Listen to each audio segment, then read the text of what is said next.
Hello everyone, welcome to Conway Video. And so today I'm doing a video about focusing on essentials and not getting sidetracked.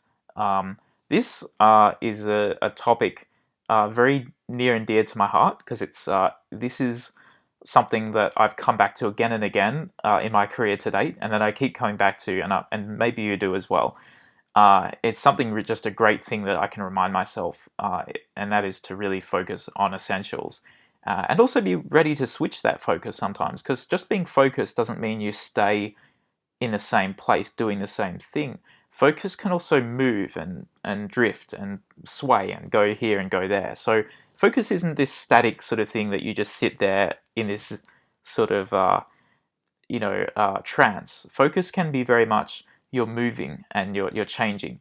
But the key is that you're moving in a very deliberate way, and you're moving from one thing to the next. You're not kind of scattering your focus. You're not doing a little bit here and then a little bit there and a little bit there and kind of confusing yourself. But there's a definite purpose and reason behind each move, and each move is kind of carefully planned ahead of time, and you kind of, or not ahead of time, but at the time that you make the move, I guess you're planning and you're thinking, okay, I actually need to focus on this now for this reason. So you've got a good reason.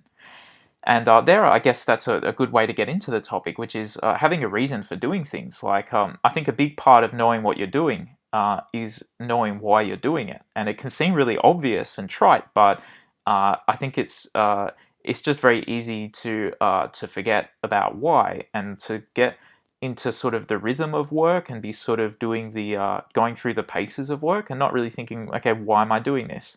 But what a better thing is to be quite deliberate. And that doesn't mean kind of getting stressed out or getting tense, although that might happen sometimes. That's a side effect, unpleasant. But having that deliberate sort of steady focus, it can be quite relaxing and enjoyable, and you can get into a good flow state. But at the same time, you're not sort of just blindly or um, um, unthoughtfully just hammering away at the keyboard, but you are being very deliberate. And so I do like to try and remind myself during the day, and to really try and focus on, why am I doing this, and is this the best thing I could be doing at this time, and is this the right thing to be doing anyway? So if I am going to have a meeting, for example, one thing I might ask myself is, do I need to be in this meeting? And then when I do go in, I'll think, what I want to get out of this meeting, and why do I want that? Why do I want that result? Why do I want that thing to happen? Or if it's a pull request, maybe I'm looking at someone's pull request. So I'm doing a code review, and then one thing I'll try and think of is, like, why am I doing this code review, and what am I going to get out of this, and am I going to contribute to this for the other person? And so trying to think about the essentials, basically, of what I'm doing, and not get sidetracked. There's a lot of things that will sidetrack you, and sometimes it could even be just cleaning up a bit of code nearby, or doing some kind of extra training or something. I try and take these distractions and just put them in a list somewhere. Maybe have like a little diary or a little notepad open, or have something on the screen, or even a piece of paper, jot them down. Just put them somewhere to the side, have them there so I haven't forgotten about them, but just put them there to the side and continue doing what I'm doing, and be very purposeful, and kind of at every moment in the day, at every kind of period of the day, have something that I want to get out of that. Have something that I want to do, and a good reason for doing it as well. That's important. So why am I making this code change? Why am I cleaning up this piece of code? Why am I cleaning this module? The why might not always be kind of an explicit why. It might not be something that's immediately that I will make more money by doing this, or I will do my job better. It could be a little bit more indirect. It could be like, if I help my coworker with this thing, then it will help us to build more of a working relationship, and then that means that they'll help me out in the future. And I should do a whole video about this, but I've seen all these kinds of relationships happen in the workplace, where people build up a really good kind of give and take sort of relationship and trust, and that means that they support each other during the work, instead of everyone just kind of being in their own separate sort of silo. I think that's a really great way of working. And so that can be a good, very valid reason for doing something, even something that you wouldn't necessarily do. If it means a lot to another coworker and it's going to help them in some tangible way, and and then that means that they're going to help you in future. Then that's a good reason as well. And so if you keep reminding yourself of why you're doing that, I think that also gives you energy, that gives you focus and drive to do the thing. It's way easier to feel energized and feel encouraged to do something when you know why you're doing it. And then sometimes you don't, it is actually not clear why. And you've got to notice that it's not clear why. You've got to notice that, I'm doing this thing and I'm kind of feeling a bit fuzzy in my head. I'm feeling a bit, why am I doing this? And it doesn't hurt to ask the question. I found 9 times out of 10, it doesn't hurt to ask the person giving you the task, or to ask, the source of the work, to try and ask that person or that group of people, why are we doing this? Not in a tone of, explain yourself, more in a tone of, well, I'm curious, I'm genuinely inquisitive. What do you see in this? Because I want to get on the same page as you. I want to see the same thing in this that you see in this.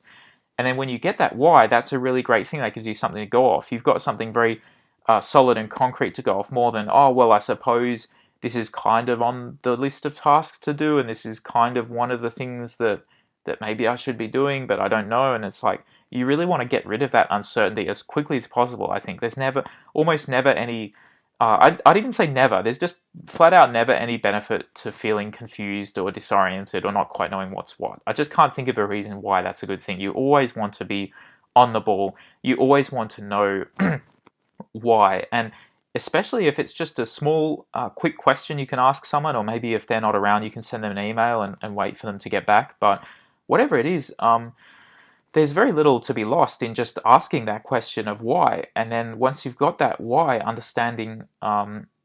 understanding in your mind, then you just kind of feel a lot more naturally motivated to do the thing, because you're able to connect that to, improving the profits, to improving perceptions, making someone else's life at work easier, and so on and so forth. And ultimately, it connects through to your salary and your expertise and your abilities and so on.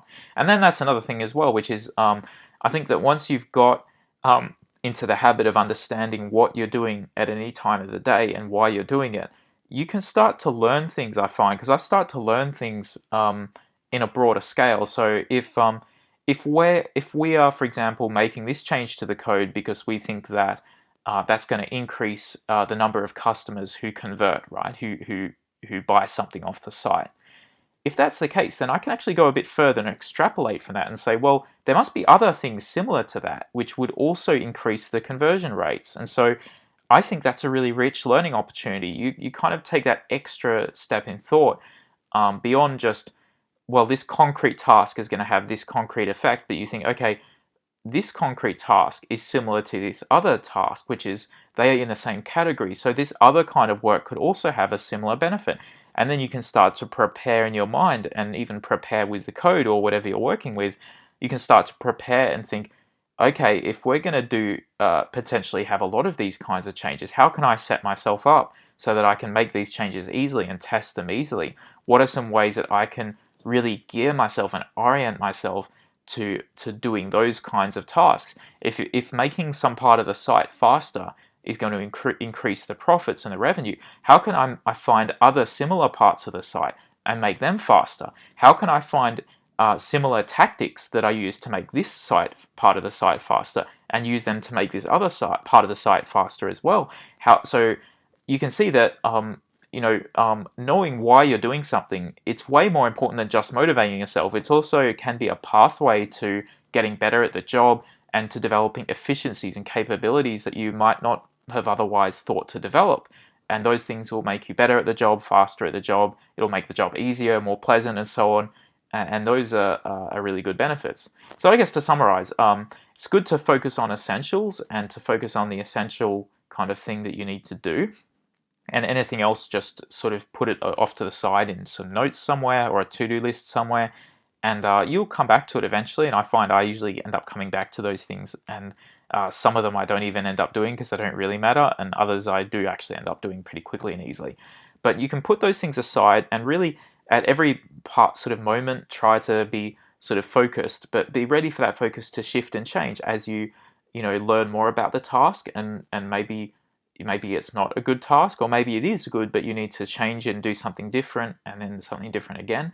And then to have that why, that question mark of why am I doing this, and then the answer to that in your mind.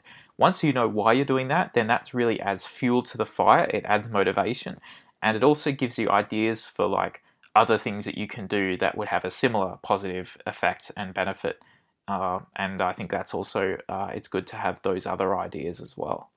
So anyway, that's my thoughts on that topic. Thanks for watching.